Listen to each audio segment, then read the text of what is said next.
NEFT का full form है national electronic fund transfer. NEFT is a method in which one bank having NEFT membership transfer money to another NEFT member bank in India। अब ये जो one banking, एक bank के पास membership होता है transfer करने के लिए और सेकंड मेंबरशिप को देने के लिए, यानी एक बैंक जैसे कि SBI है उसके पास ये सेकंड बैंक को वो देने के लिए उनके पास मेंबरशिप होता है जिसे NEFT कहते हैं। NEFT is also a type of payment just like RTGS। अब ये भी एक सेम लाइक RTGS की तरह ही पेमेंट करने के लिए एक सोर्स है। This arrangement is provided through online system. For this IFSC code is given. अब ये भी ऑनलाइन थ्रू ही सिस्टम वो अरेंजमेंट करते हैं, उसके लिए हमें क्या प्रोवाइड करेंगे, IFSC code. In this system there is no limit on minimum amount। और सबसे से कम अमाउंट जो कहते हैं मिनिमम अमाउंट, उसकी कोई लिमिट नहीं है। Maximum ₹2 lakh can be transfer in batches in this system. अब आपको मैक्सिमम 2 लाख से ज़्यादा आपको मनी उसमें ट्रांसफ़र करना हो तो आपको बैचेस दिए जाते हैं। RBI is a setting transaction on hourly basis. अब इसके जो सेटिंग यानी इसके जो ट्रांसैक्शन होते हैं वो घंटे भर में वो सारे ट्रांसैक्शन क्लियर कर देते हैं। In this system money is credited to receiver account on the same day और विद इन 48 आवर्स। अब जिसने सेंडर ने किसी रिसीवर को सेंड किया है तो 48 आवर्स या फिर एक दिन में पहुंच ही जाता है। Here transaction are selected batch wise through DNS। अब different net settlement maximum 10 transaction can be there in one batch. अब ये बैच वाइज उसको डिवाइड कर देते हैं और मैक्सिमम एक बैच में 10 पर्सन्स होते हैं उसमें। IFSC code all NEFT member bank are identified through IFSC code. अब कोई भी नेफ्ट यानी NEFT के बैंक के जो मेंबर है वो कैसे करके हमें समझ में आएगा, उनके जो IFSC कोड जो होता है उससे, which is in alpha numeric combination of 11 digit. अब IFSC कोड क्या है, उसमें टोटल 11 डिजिट्स होते हैं बट उसमें अल्फ़ाबेट्स भी होते हैं, नंबर दोनों मिक्स में ही होते हैं। In this method commission is charge from the sender but in the case of inward NEFT were in the receiver is not charge any commission. अब जब भी जो सेंडर हैं जब मनी ट्रांसफ़र कर रहे हैं तो उनको कमीशन मिलता है, उनको पे करना पड़ता है, बट जो रिसीवर है उनको कोई भी चार्जेस नहीं पे करने पड़ते।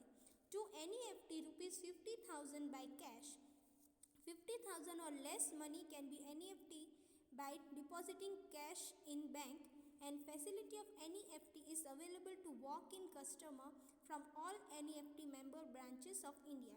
अब 50,000 आपको कैश में देना हो, उससे भी कम हो 50,000 से कम, तब वो आप डायरेक्टली कैश बैंक में डिपॉजिट करके आ सकते हो। सेकेंड थिंग उसे कहते हैं वॉक इन कस्टमर, यानी उनको जो फैसिलिटीज़ दी जाती हैं वो डायरेक्ट कस्टमर को hand to hand over facilities मिलती हैं। Then second is 3.45, that is bank overdraft। A businessman holding a current account with the bank। अब जो भी बिजनेसमैन वो करंट अकाउंट में उनका करंट अकाउंट उनका बैंक में खुला हुआ है, when the facility is to withdraw money then the credit balance of his account is security given, then it is called bank overdraft। और बैंक ओवरड्राफ्ट यानी क्या, जो भी करंट अकाउंट में उनके पास जैसे कि 10,000 रुपीज़ उनके अकाउंट में है पर उनको उससे डबल चाहिए यानी 20,000 उनको विड्रॉ करना हो तो वो बैंक में जाके कह सकते हैं कि बैंक ओवरड्राफ्ट उनको यानी उनके बैलेंस में जितना है उससे डबल उनको दिया जा रहा है तो उसे कहते हैं बैंक ओवरड्राफ्ट। यानी बैंक में जितना था उससे ज़्यादा वो उनके बैंक के पास से ओवरड्राफ्ट कर रहे हैं, यानी ज़्यादा बैलेंस अपने पास ले रहे हैं। The businessman may get overdraft on the self guarantee और the securities at the guarantee of the other. यानी उनको कुछ सिक्योरिटी यानी कुछ उनको गिरवी रखना पड़ता है कि हमने आपको इतने पैसे एक्स्ट्रा दिए हैं तो उसके लिए आपको कुछ गारंटी कार्ड या फिर गारंटी के लिए कुछ भी चीज़ें वहाँ पर उधार में रखनी पड़ेगी या फिर कोई दूसरी चीज़ सिक्योरिटी या फिर सेल्फ गारंटी यानी कोई लेटर, उन सब को कहते हैं। The interest has to be paid only on the overdraft amount through the maximum amount sanction और ओवरड्राफ्ट में बी मोर। अब जितना उनको ओवरड्राफ्ट हमने दिया है उसमें उनको इंटरेस्ट पे करना पड़ता है, क्योंकि हमने बैंक में ज़्यादा दिया उनको, क्योंकि उनके पास डिपॉजिट 10,000 थी और हमें 20,000 यानी 20,000 उनको देना पड़े तो बैंक के लिए तो नुकसान है, इसीलिए वो इंटरेस्ट पे करने के लिए उन्हें कहते हैं, जिससे बैंक के लिए वो प्रॉफिट हो जाएगा। Okay, then cash credit. Cash credit, the loan provided to the businessman for the growth and development of his business consideration, the stock and due collection of the money is called cash credit। अब cash credit यानी क्या? जो businessman loan लेता है अपने company को growth और development यानी बड़ा करने के लिए और उसमें बहुत सारी न्यू फैसिलिटीज़ लेने के लिए, जो उनके स्टॉक यानी उनके जो मटेरियल होता है उसको रखते हैं मॉर्गेज की तरह, और उससे जो पैसे उनको मिलते हैं उसे ड्यू कलेक्शन ऑफ मनी कहा जाता है, उसको हम इन शॉर्ट कैश क्रेडिट कहते हैं। In this kind of loan the stock of good remains under the hypothecation of bank. अब हाइपोथेसिया यानी क्या होता है? मॉर्गेज, यानी कोई भी चीज़ आप गिरवी रखते हो, स्टॉक की जगह पर आप कोई भी चीज़ वहाँ पर गिरवी रखते हो बैंक में, उससे जो वो मनी देते हैं ड्यू वो जो इंटरेस्ट कलेक्ट करते हैं उसे ही कैश क्रेडिट कहा जाता है। The rate of interest is paid by the business unit according to the amount and the time use for loan as decided earlier. अब उसमें जो इंटरेस्ट रेट होता है उनके अमाउंट के ऊपर डिपेंड करता है कि 10,000 है तो 10,000 के हिसाब से उनको उतने ही इंटरेस्ट जो है वो पे करना पड़ेगा। और सेकेंड थिंग, वो टाइम डिसाइड दिया होता है कि 3 मंथ्स के बाद आपको मुझे इंटरेस्ट पे करना है, या फिर 4 मंथ्स या फिर 5 मंथ्स, वो पहले से ही डिसाइड किया हुआ होता है। Then loan, the main function of a loan is to receive deposit and provide loan. अब मेन फंक्शन बैंक का क्या होता है कि वो रिसीव करते हैं डिपॉजिट और प्रोवाइड लोन्स करते हैं, यानी दूसरों को हमारे पास से वो जो रुपीज़ है वो डिपॉजिट अपने बैंक में करते हैं। सेकेंड थिंग, उसी पैसों से वो दूसरे पर्सन्स को क्या करते हैं? लोन प्रोवाइड करते हैं। The bank receive deposit at lower rate and provide loans at the higher rate. अब जो डिपॉजिट करता है यानी सेविंग्स अकाउंट, जैसे कि मैंने जो पैसे हैं 10,000 रुपीज़ वो मैंने बैंक को दिया सेविंग अकाउंट में, अब वो उसमें मुझे इंटरेस्ट तो बहुत कम ही देते हैं, बट वही पैसे वो किसी और को लोन लेने के लिए देंगे तब वो हायर रेट ऑफ इंटरेस्ट यानी जो लोन लेने वाला है उसको बहुत ही ज़्यादा हाई रेट में वो देगा। The bank provides loan to the client businessman in different ways. अब जो बैंक है वो अलग अलग टाइप के जो बिजनेसमैन है या फिर क्लाइंट यानी कोई भी पर्सन जो बैंक लोन लेने आए हैं उनको अलग अलग टाइप्स वेज में देते हैं, जैसे कि the bank provides loan to the customer for different requirement like buying a house, buying furniture, renovation of the house, buying a vehicle or for the development of their business। अब वो कौन कौन type के loans उनको provide करते हैं, जैसे घर खरीदने के लिए, कोई फर्नीचर खरीदने के लिए, नए घर में कोई रिनोवेशन यानी फिर से उसमें कुछ न्यू ऐड करने के लिए, देन बाइंग व्हीकल्स, या फिर बिजनेसमैन को अपने बिजनेस को अच्छे से डेवलप करने के लिए इतने सारे वो लोन्स उनको प्रोवाइड करते हैं। If the advance is for a long term and the amount repayment is paid fully at the time or at a regular term installments, then it is called as loan। अब advance में ही मैं पूरे साल का उनको loan पे कर दूँ उसे लॉन्ग टर्म कहा जाएगा, और पूरे साल का मैं एक ही टाइम में फिलअप पूरे पेमेंट कर दे रहा हूँ। सेकेंड थिंग ये होगा कि मैं उनको रेगुलर टर्म यानी 2 to 3 मंथ्स के बाद उनको छोटे छोटे किस्सों में यानी उसे कहते हैं इंस्टॉलमेंट में मैं उनको लोन प्रोवाइड करूँ। In order to secure the loan amount, the bank keeps the immovable property of the client as mortgage। अब जो लोन हमें मिल रहा है उसके सिक्योरिटी के लिए बैंक क्या करता है? इमूवेबल प्रॉपर्टीज़ यानी जो मूवेबल नहीं होती है, जैसे कि लैंड आप कह सकते हो, या फिर हाउस है, लैंड हाउस, उसको हम इनमूवेबल प्रॉपर्टी कहा जाता है, क्योंकि जो एक जगह से दूसरी जगह हिल नहीं सकता, आप लैंड को एक जगह से दूसरी जगह शिफ्ट नहीं कर सकते, इसीलिए उसे इनमूवेबल प्रॉपर्टी कहा गया है, जिसके वो डॉक्यूमेंट्स जो है वो मॉर्गेज के यानी गिरवी रख देंगे वो बैंक को। Such loan is repaid according to the term decided at the time of sanctioning the loan. अब उसके रिपेड यानी पूरा जो लोन है उन्होंने लिया, उनको एक टाइम फिक्स दे देते हैं कि 1 साल के बाद आपको पूरा लोन का जो इंटरेस्ट है वो मुझे पे कर देना है, और वो जब वो लोन लेते हैं उसी समय उनके डॉक्यूमेंट्स में वो सारी चीज़ें दे देते हैं। 3.5 ई बैंकिंग। अब ई बैंकिंग खुद ही बोल रहा है कि वो जो सारी ट्रांजैक्शन कर रहा है वो electronic basic, okay, meaning e-banking means electronic banking. In this kind of banking, transactions are done with the help of electronic media instead of physical method. The development in banking process is seen at three phases. अब e-banking यानी जो electronic banking यानी through internet जो banking होते हैं उसे कहा जाता है ई बैंकिंग। अब उसमें कोई भी चीज़ें फिजिकली नहीं होती, जैसे कि वहाँ पर जाके डिपॉजिट फॉर्म भरना या फिर वहाँ पर cash hand to hand cash deposit करना, वो कुछ भी नहीं होगा। डायरेक्ट इलेक्ट्रॉनिक थ्रू वो जो मनी है वो ट्रांसफ़र हो जाते हैं। अब उसमें 3 फेजेस हैं, यानी फर्स्ट, सेकेंड एंड थर्ड। यानी सबसे पहले थोड़ा सा ट्रेडिशनल प्रोसेस था, यानी थोड़ा पुराना, देन उससे थोड़ा मॉडर्न हुआ, उसके बाद बहुत मॉडर्न होना, यानी उसके 3 हिस्से हो गए, जिसके बाद उसमें धीरे धीरे डेवलपमेंट आने लगा। First is traditional process. The transaction of bank were done traditionally and the ledger were maintain for entries of the accounts. In addition to this, any other work such as keeping vouchers or checking the specimen signature etc. was done without any type of machines. ये पहले की बात कर रहे हैं कि जब पुराने समय पर जो लेजर्स होते, जो अकाउंट्स होते, वो खुद लिखते थे, एंट्रीज खुद करते थे, और जो भी वाउचर्स आते थे, चेक्स आते थे या स्पेसिफिक सिग्नेचर्स के जो चेक आते थे, वो सब कुछ उनके पास रखना पड़ता था, पर किसी भी टाइप के वो मशीन्स यूज़ नहीं करते थे उस समय। Then second is connecting computer through network. अब धीरे धीरे सेकेंड टाइम में क्या हुआ कि वो कंप्यूटर के साथ उसको नेटवर्क को यानी सेट किया। In the tradition process of banking all computer laying in the same branch are connected through network. One of these computers among all the computers of the same branch was called the server. In this way, connecting all computers to the same branch is possible and banking process become easy and speedy.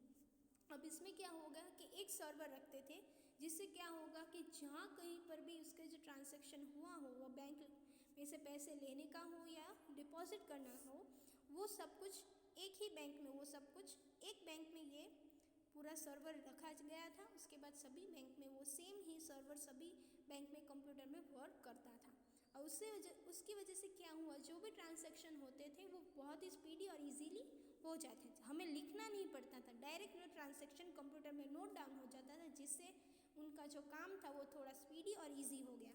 Then third is use of internet. Bank computers were connected through internet as a result of which banking process become very easy and speedy.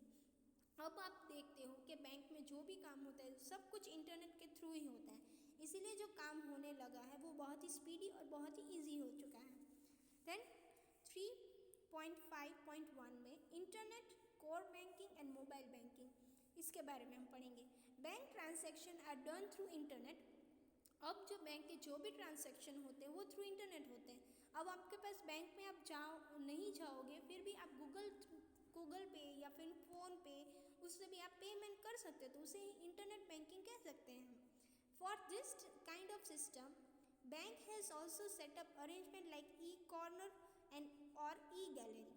अब इसके लिए उन्होंने एक system बनाया है जिसको e corner और ई gallery कहा जाता है। In this kind of transaction, the bank provides unique code to the customer. In this type, transactions are done in two ways: financial transaction and non-financial transaction. अब इसमें 2 types of transaction कहा गया है, financial and non-financial. अब उसके लिए वो पहले से कस्टमर को एक यूनिक कोड दे देते हैं, जैसे जिसको हम पासवर्ड कहते हैं, वो दे देते हैं, जिससे वो ईजी हो जाएगा। Then first is financial transaction. Here, bank account holder transfer money from his bank to another bank account of the other bank account holder. This transaction is called financial transaction. Payment like telephone bill, tax bill or other such payment are included in this. अब एक bank holder जो है वो किसी और bank holder को वो जो पैसे हैं वो ट्रांसफ़र करते हैं, उसे ही कहा जाता है फाइनेंशियल ट्रांजैक्शन। उसके कुछ एग्जाम्पल दिए हैं, जैसे फ़ोन बिल पे करना, टैक्स बिल पे करना, वो सब इसके अंदर एग्जाम्पल में आते हैं, इंक्लूड होते हैं। दैन नॉन फाइनेंशियल ट्रांजैक्शन, अब ये क्या है, In this kind of transaction, financial transaction is not included, but the account holder does the transaction like getting account statement, checkbook request, pin change, stop payment request and other such non-financial transaction.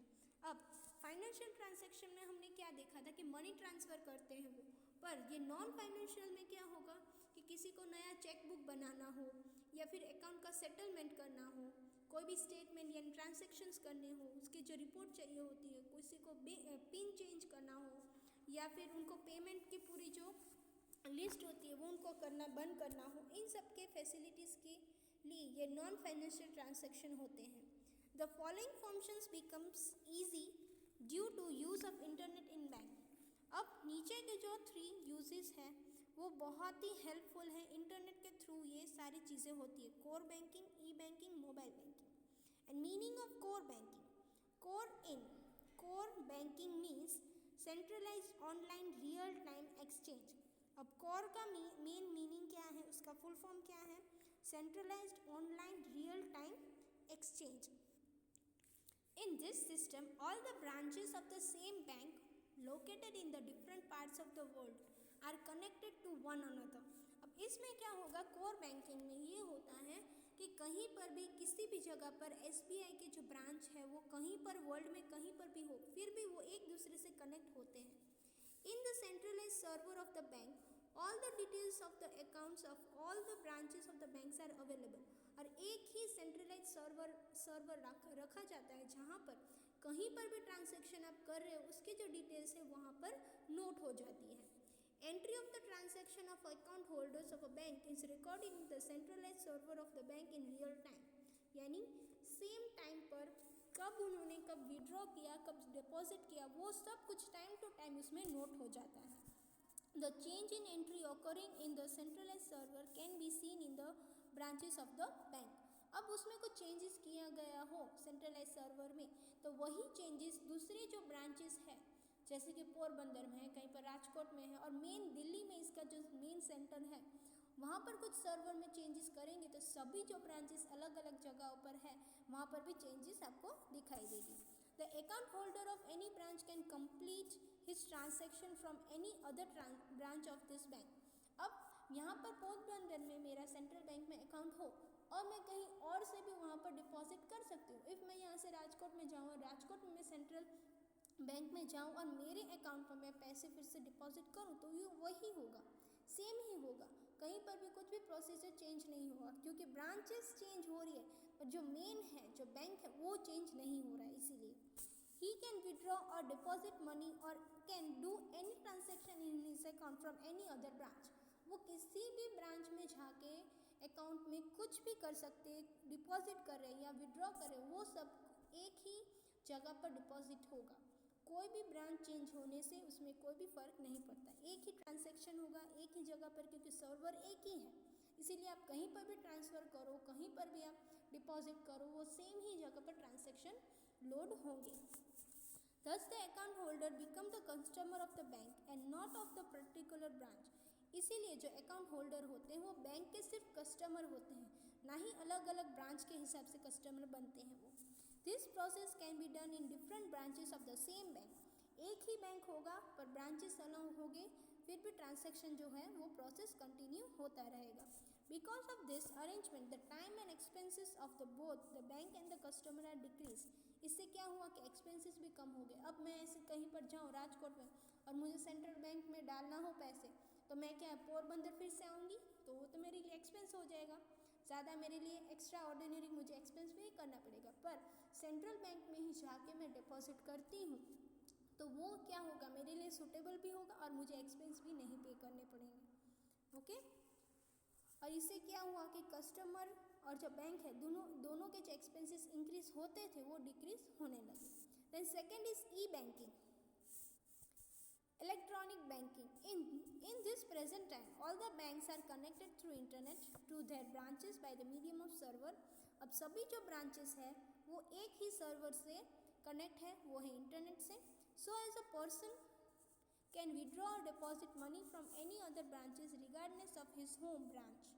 Banks have established their e-corner at different places by means of which the customer can either withdraw or deposit money from his account through his ATM card with the help of machine. अब ये electronic banking यानी कैसा हुआ कि इसमें जो भी transactions वो डिपॉजिट कर रहे हैं या फिर विड्रॉ कर रहे हैं वो थ्रू ATM कार्ड से वो कर सकते हैं। आप डिपॉजिट भी कर सकते हो ATM कार्ड में through PAN card.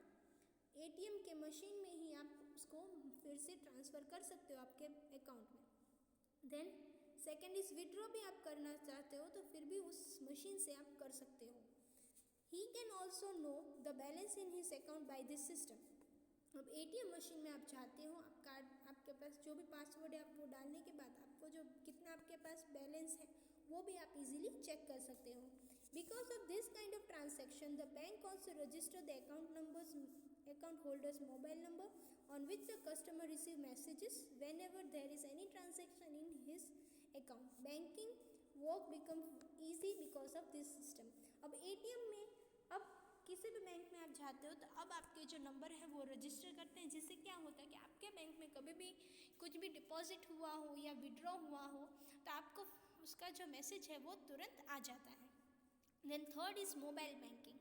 Mobile banking is such a system through which any financial transaction is made possible from any corner of the world through electronic equipment like that is mobile phone with internet connectivity.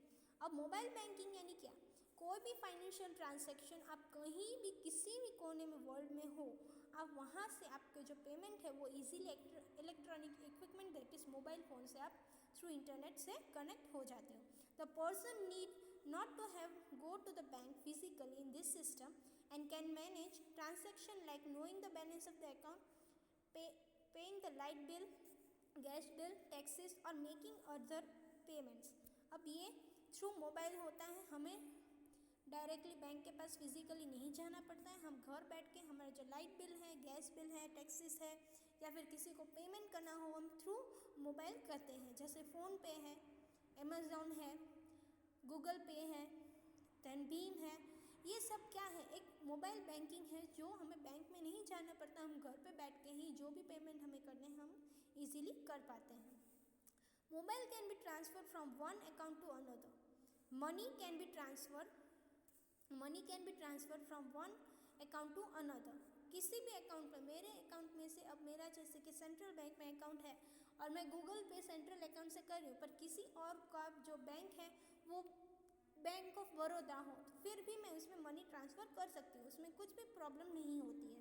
The customer has to make an application to the bank in order to get this kind of services.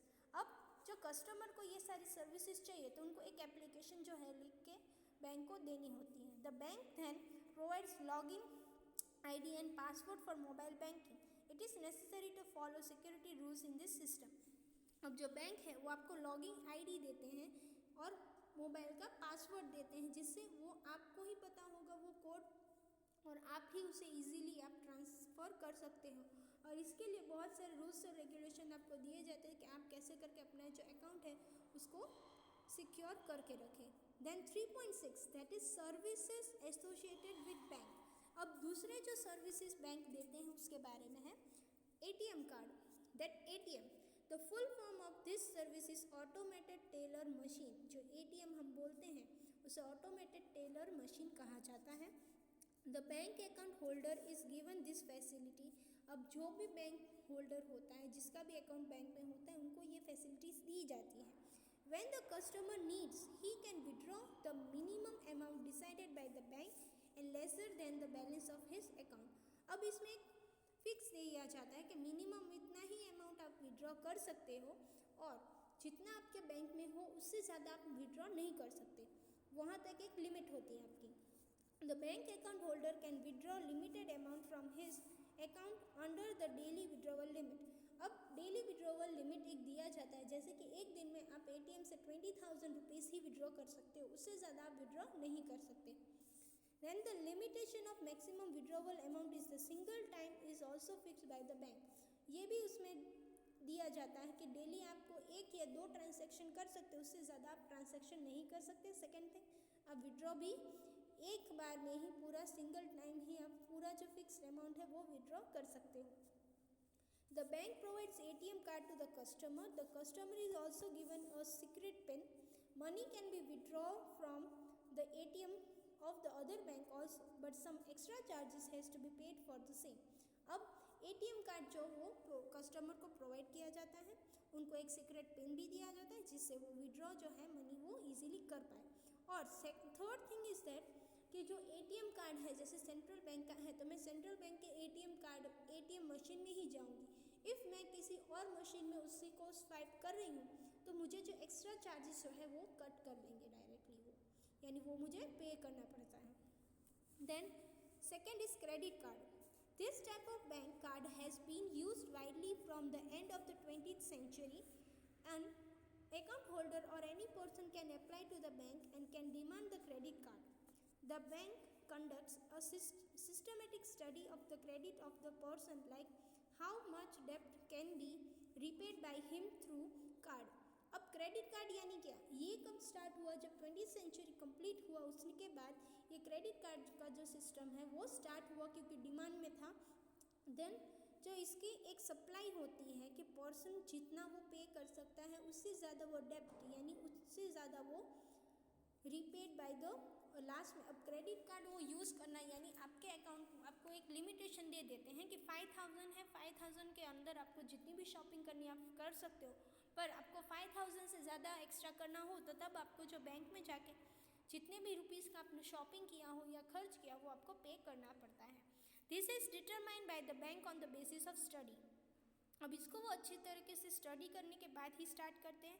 On the basis of this study the bank issues the credit card with a pre decided limit to him. यानी पहले से ही decide कर देते हैं कि आपको इतना ही limit देंगे हम. When he makes purchase, the amount from his account will be debited and the amount will be credited to the seller account. अब जब भी इसका यूज़ होता है तो डेबिटेड यानी जो अकाउंट होल्डर है उसके अकाउंट से कट हो जाएंगे उतने अमाउंट और उतने ही अमाउंट जितने हैं सेलर अकाउंट में ऐड हो जाएंगे. Balance statement is sent to the card holder at the fixed time which he has to settle और repay within the prescribed time limit. अब इसके बाद जितने भी उन्होंने ट्रांजैक्शन किए वो बैलेंस स्टेटमेंट जो है बैंक उनको प्रोवाइड करते हैं फिक्स टाइम यानी 1 साल के बाद या 2 महीनों के बाद आपको पूरा जो बैंकिंग का सेटलमेंट है वो उनको भेज देंगे, जिससे उनको सेटल करना होगा. यानी उन्होंने जितना भी लोन लिया उससे जो पेमेंट ली, जितनी भी शॉपिंग की या फिर जो भी खर्च किया उन सबको सेटलमेंट करके उनको टाइम दिया जाएगा. उतने टाइम में उनको बैंक में इतने रुपीज़ डिपॉजिट कर ही देने हैं. Then debit card. This card can be used at the place where there is arrangement to do transaction through debit card. अब ये कब होगा कि जब डेबिट कार्ड के थ्रू ट्रांजैक्शन होते हो वहाँ पर ही अप्लाई होगा. The card holder makes payment on his shopping through this card. This card is given to the seller to swipe after the shopping.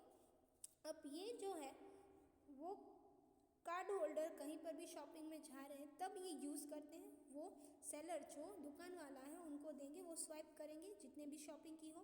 The billing amount is debited to the account of the card holder. The card holder can spend only from the available balance in his account.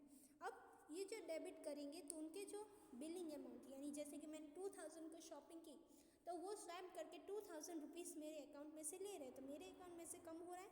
Second thing, अब उन्होंने ऐसा कहा हो कि आपके पास से मुझे 5000 rupees चाहिए और मेरे अकाउंट में 4000 रुपीज़ हो तो ये ट्रांजैक्शन कैंसिल हो जाएगा, क्योंकि जितना मेरे पास बैलेंस है उससे कम कि मैं शॉपिंग करूँगी तो ही वो एक्सेप्ट करेंगे, बाकी वो नहीं करेंगे.